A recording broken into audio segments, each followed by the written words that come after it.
Hi everyone. We've been looking at Philip Yancey's on prayer now for a little while, and I wonder how you're finding it. Is it inspiring you to pray?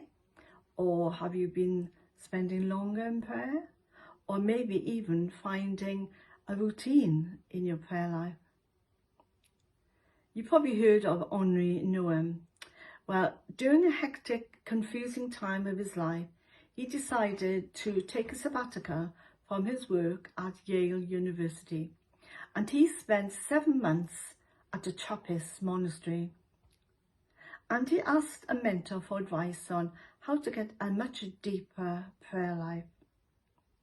Because in the middle of all his busyness, he found that his mind was drifting off to all the things he had to do and really seemed more urgent and important than prayer.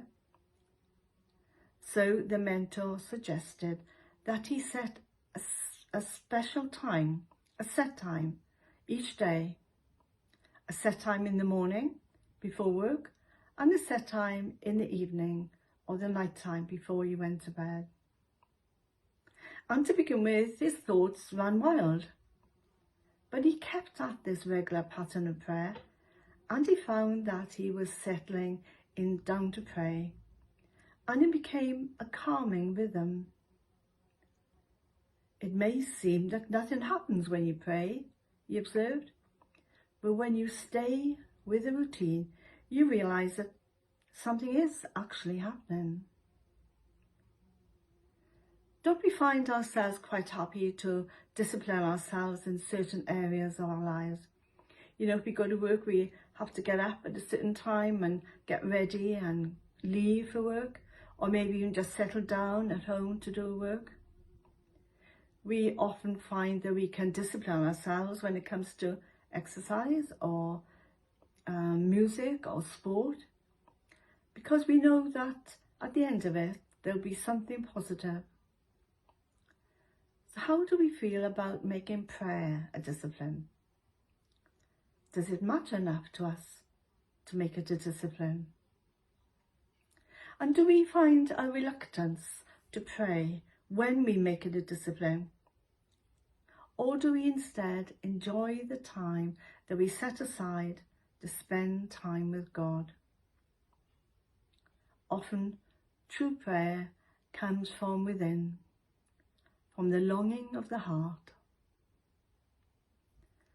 What does God expect of our prayer life? Well, I think he wants, really, above all, a love relationship with us. And we must find our own way to pray, not somebody else's necessarily. Mother Teresa disciplined the sisters in her order to get up at 4:30 in the morning, have a cold water bath, and then spend an hour in contemplation. Many monasteries have regular times of prayer during the day and the night, disturbing sleep. But it seems to work for them.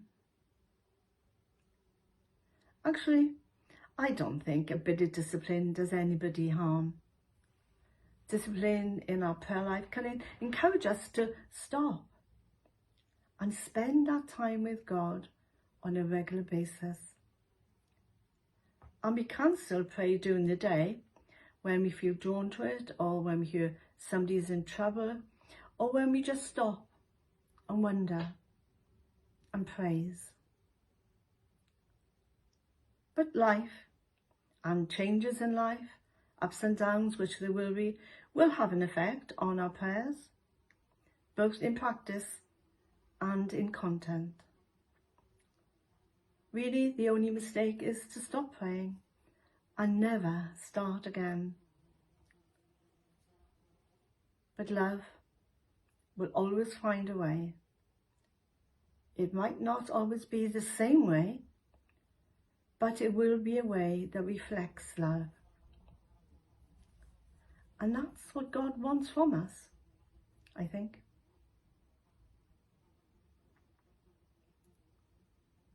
So I hope you enjoy your day. It's a little bit sunny today, and hope you have a good week, and I will see you again next week. Take care. Bye for now.